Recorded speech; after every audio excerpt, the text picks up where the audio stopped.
নমস্কার, কেমন আছেন সবাই? এই যে খারকান পাতা নিয়ে আসছি, খারকান পাতাটা ভালো করে ধুয়ে নিচ্ছি। আপনারা এটাকে কি পাতা বলেন একটু জানাবেন। এই যে ভালো করে এবার সেদ্ধ করে নিব লবণ দিয়ে সেদ্ধ করে নিলাম। তার উপরে দিয়ে দিব কাঁচা লঙ্কা আর রসুন। ভালো করে এগুলো একসঙ্গে সব সেদ্ধ করে নিলাম, সেদ্ধ করে উঠিয়ে নিলাম। উঠিয়ে এবার যে সেদ্ধ করার জলটা আছে ওটা চিপড়ে ফেলে দিব। ফেলে দিয়ে তারপরে হলো শিলপাটায় বাটবো, ভালো করে একদম বেটে নিব।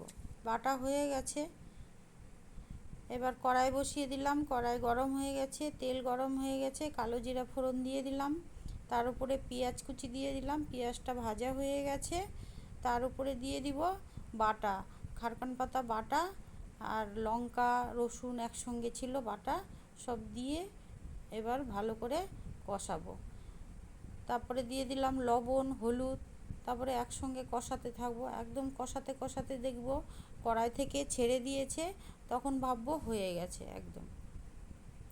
তো হয়ে গেল, তারপরে এই যে খেয়ে নেই, এবার টেস্ট করে দেখি কেমন হয়েছে। এই এই খারকান পাতা বাটা হলে না আমি একদম এক থালা ভাত খেয়ে নিই এই বাটা দিয়েই, আমার খুব ভালো লাগে। আপনারাও এভাবে বানিয়ে খেয়ে দেখবেন কেমন লাগে। সবাই ভালো থাকবেন, সুস্থ থাকবেন। কেমন লাগলো একটু লাইক করে দিবেন, আর ভালো লাগলে ভিডিওটা একটু কমেন্টস করে জানাবেন। পাশে থাকবেন একটু শেয়ার করে। সবাইকে ধন্যবাদ।